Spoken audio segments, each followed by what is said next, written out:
Nos últimos anos, o meme de internet talvez tenha sido a unidade cultural de maior impacto no mundo. O debate político, social e filosófico foi inundado principalmente de imagens com rápidos textos que passam uma ideia e ou intenção para outras pessoas da internet. O formato leve e simples possibilita o compartilhamento em massa e gera um reforço de diversos aspectos psicológicos, como a sensação de pertencimento a grupos, por exemplo. Mas o meme não é apenas o meme de internet. Este é um conceito muito maior que podemos perceber em quadrinhos, jogos e músicas, por exemplo. Mas o que são e qual seu efeito psicológico? O termo meme foi criado pelo biólogo Richard Dawkins em seu livro O Gene Egoísta, onde ele se debruça sobre os replicadores, os genes, com base na teoria da evolução formulada por Charles Darwin. Um gene é definido como qualquer porção de material cromossômico que, potencialmente, dura um número suficiente de gerações para servir como unidade de seleção natural. Nos termos do capítulo anterior, um gene é um replicador que produz cópias de alta fidelidade. Depois do autor falar dessa unidade de replicação física, ele nos apresenta o conceito de meme. Meme vem da palavra grega meme, que significa algo próximo de imitar. Porém, Dawkins queria um termo mais próximo de gene e alterou mimeme para meme. Portanto, gene e meme são as duas unidades replicadoras que Dawkins se refere no livro. A grande novidade de Dawkins é o meme, e é o que pretendo me focar nesse vídeo. Portanto, deixaremos a ideia de gene um pouco de lado nesse momento. Para a definição de meme, utilizarei um trecho do trabalho Memética e Quadrinhos, do professor Gaz Andraus, que, se baseando nas definições de Dawkins e de outro estudante da área da memética chamado Isaac Epstein, Andraus diz: um meme é qualquer unidade de imitação e de transmissão cultural que pode se organizar em memeplexos e pode influenciar toda a evolução humana, e animal também, propagando-se como imitação. Podem-se incluir as próprias linguagens humanas, as teorias científicas, as ideologias políticas, as crenças, as religiões, etc. Portanto, o meme é como um elemento não físico que se utiliza do cérebro como artefato de replicação. Segundo Dawkins, o gene está sendo deixado de forma muito ofegante para trás pelo meme. Esse replicador é como uma unidade cultural que, digamos, tem uma velocidade de mutação exponencialmente mais rápida que o gene. Uma quase coincidência interessante nesse paralelo entre gene e meme é o que o autor William Burroughs fala sobre linguagem ser um vírus. Um vírus vindo do espaço é um dos vídeos aqui do canal dos quadrinheiros já, que se baseia na biografia feita pelo João Pinheiro sobre o velho Bill. O vídeo está na descrição e é recomendado que você assista. Voltando para o Dawkins, ele apresenta diversos exemplos de memes, melodias, ideias, slogans e modas de vestuário, por exemplo. E para comparar a velocidade de mutação do meme, ele utiliza a linguagem como o grande exemplo. Ele cita que um inglês de 25 gerações anteriores não poderia manter uma conversa com o inglês atual por conta das mudanças constantes na linguagem. E quando comparamos esse nível e velocidade de mutação com o gene, percebemos que essa mutação é deveras radical e muito veloz. A próxima pergunta que surge é: como um meme opera?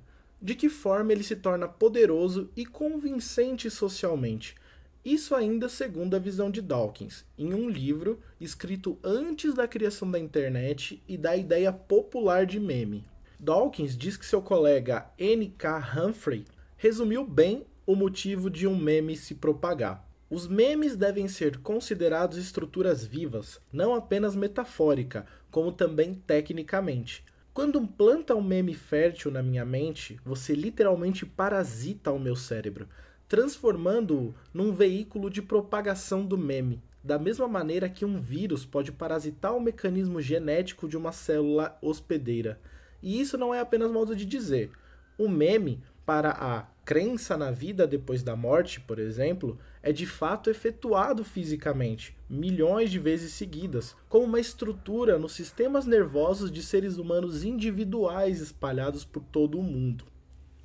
Agora, melhor entendido o que é um meme e como eles se propagam, o que os quadrinhos especificamente têm de relação tão profunda com os memes? Um caminho a observar é uma afirmação do Alan Moore que aparece no livro Alan Moore, O Mago das Histórias. No livro temos a seguinte citação: enquanto trabalhava na revelação de Brought to Light, Alan Moore topou com um documento que revelava que o Pentágono havia feito testes para descobrir como a informação era melhor transmitida por um folheto. Eles tentaram texto direto, texto com ilustrações ocasionais, fotografias com legendas e então tentaram quadrinhos. Descobriram que quadrinhos eram, de longe, a melhor maneira para que as pessoas adquirissem informação e a retivessem.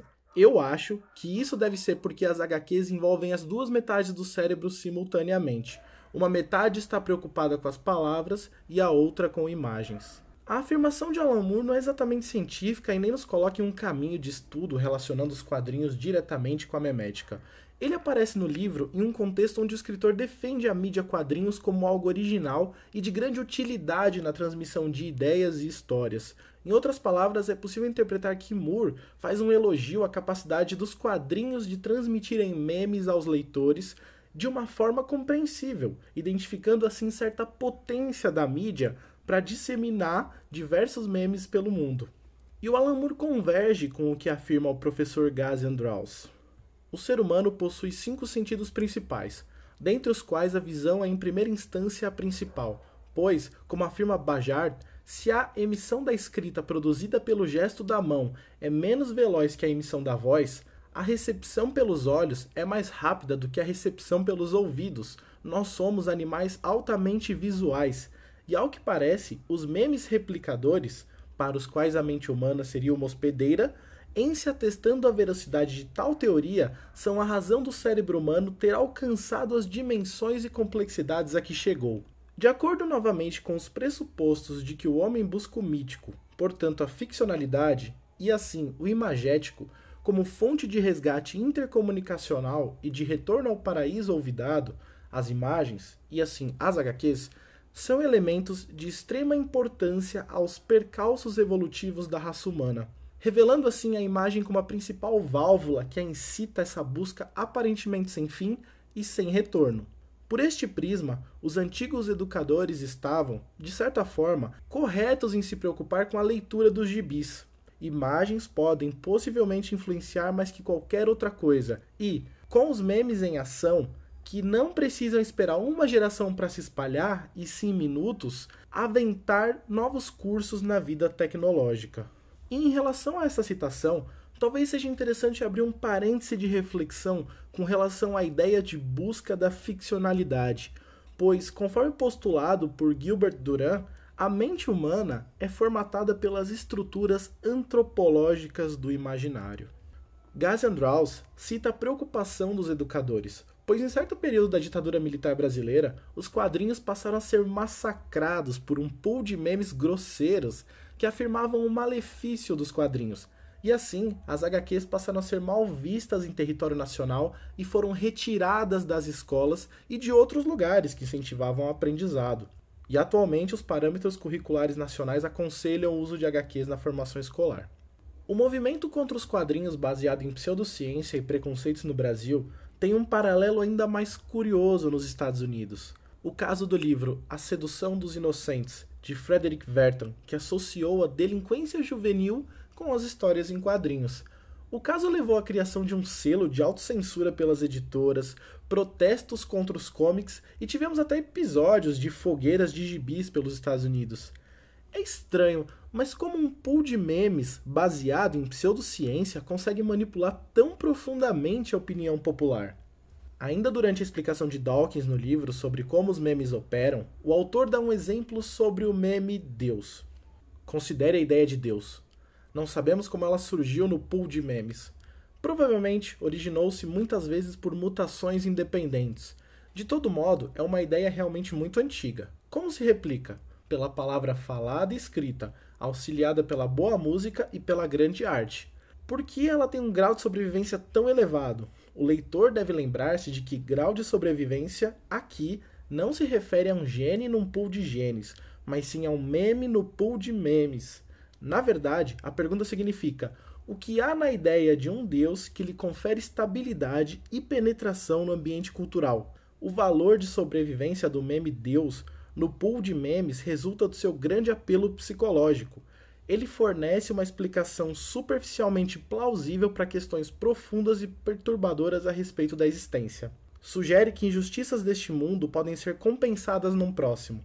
Os braços eternos oferecem uma proteção contra as nossas próprias deficiências e, tal como um placebo receitado pelo médico, não são menos eficientes por serem imaginários. Essas são algumas das razões pelas quais a ideia de Deus é prontamente copiada por gerações sucessivas de cérebros individuais. Deus existe.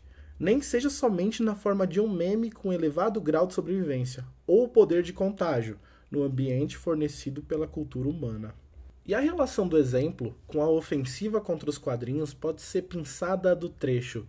Ele fornece uma explicação superficialmente plausível para questões profundas e perturbadoras a respeito da existência. Sobre os quadrinhos foi algo parecido. Uma geração encontrou uma explicação superficialmente plausível para questões profundas envolvendo política e filosofia.